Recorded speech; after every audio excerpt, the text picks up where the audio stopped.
Oui, juste avant d'aborder deux procédures en complément de tout ce qui vient de vous être dit, je crois qu'on peut relever, quand on défend les droits de l'homme, le vent particulièrement mauvais qui souffle, pour simplifier, depuis le 11 septembre 2001. On a assisté à des dévoiements, des violations de ces droits fondamentaux, non pas, bien sûr, toujours par les dictatures, mais ça, c'est leur lot commun.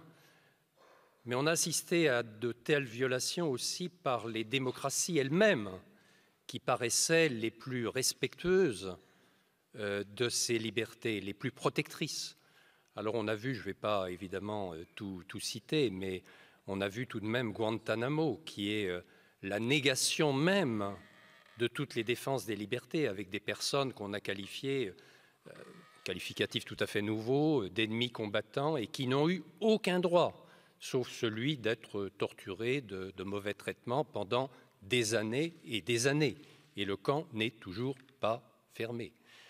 On a vu légaliser le recours à la torture par des mémorandums qui étaient signés de la main même de M. Rumsfeld.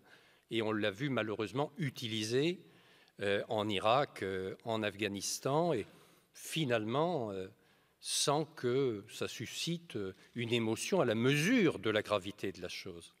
C'est d'autant plus grave que ce comportement des démocraties, ce comportement pervers et perverti, est un encouragement donné aux dictatures pour poursuivre dans leur logique. Ce qui fait que quand, en tant que défenseur des droits de l'homme, on essayait d'aller dans des pays comme la Tunisie, qui était encore celle de M. Ben Ali, ou dans beaucoup d'autres pays, pour dire « mais vous violez les libertés, vous torturez, vous emprisonnez », on nous disait « mais attendez, on ne fait jamais rien d'autre que ce que fait de façon beaucoup plus grave la grande puissance américaine, entre autres ». Alors, j'en viens au sujet qui est celui, parce que ça s'inscrit dans ces dérives, qui est celui du contrôle des individus à travers le contrôle du net et plus largement des communications téléphoniques, des iPhones que nous avons tous avec nous.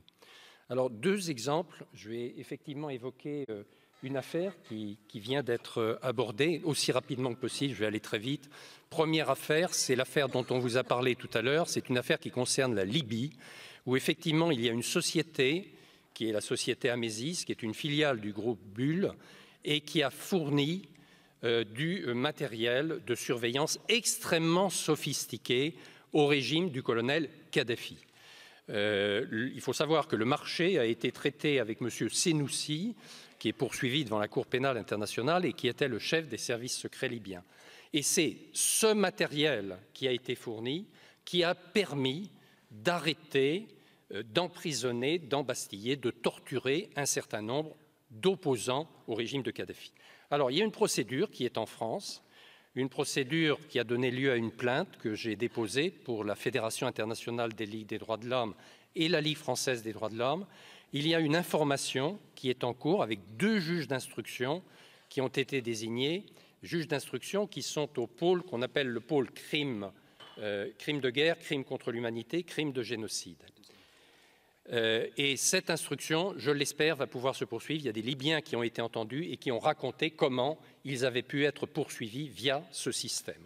Donc c'est un point tout de même positif. Deuxième affaire, c'est ce qu'on appelle l'affaire Prism, grâce aux révélations de M. Snowden.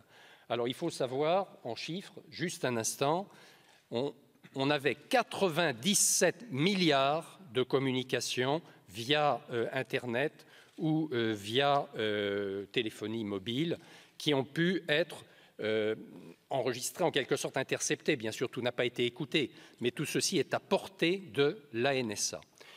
Et il y a eu en France 2 millions, pense-t-on, de communications qui ont également été dans les mêmes conditions, qui ont pu être contrôlées, interceptées par ce système mis en place par la NSA et le FBI.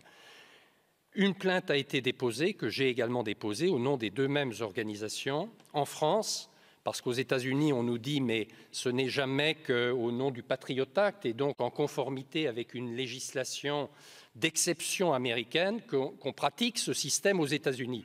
Mais ce que nous disons, mais attendez, les États-Unis, ce n'est pas le monde entier, et l'Europe et beaucoup d'autres pays, et la France, où il est complètement interdit, fort heureusement, de pratiquer de cette manière. Donc une plainte a été déposée en France, elle donne lieu actuellement à une enquête préliminaire.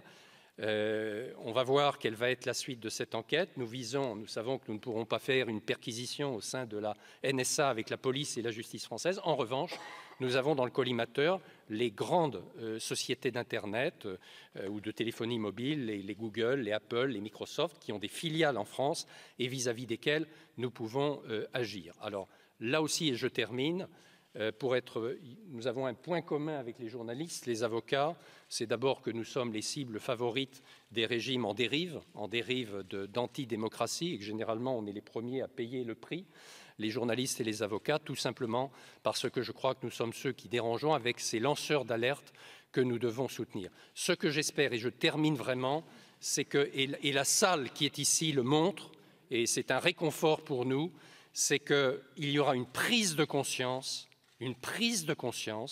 de la gravité de ces atteintes à nos libertés individuelles et que nous ne laisserons pas continuer cette dérive jusqu'au jour où nous regretterions de n'avoir pas bougé.